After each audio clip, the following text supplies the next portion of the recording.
আসসালামু আলাইকুম। কিছু কথা বলতে চাই। তার আগে একটু দেখে নেন যে আসলে বিষয়টা কি।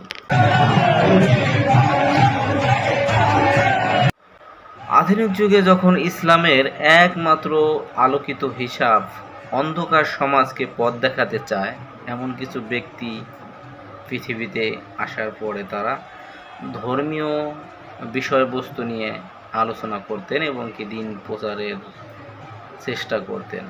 ব্যক্তি পূজারী বা অতি বিশ্বাসী ইসলামের মৌলিক আকিদা সে তাওহিদ পূজারী যারা, তো মানুষের প্রতি শ্রদ্ধা রাখা সেটা তো আলাদা কথা।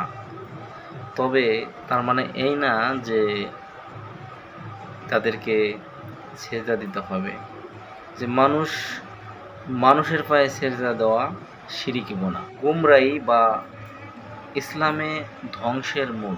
তো সেক্ষেত্রে এভাবে যারা করতে আসে বা এভাবে যারা এই যে না বুঝে এভাবে টাকাগুলিরে এইভাবে ফেকতেছে এবং কি সাথে সাথে তাদের একটু আচরণটাই দেখুন যে তারা কি করতেছে।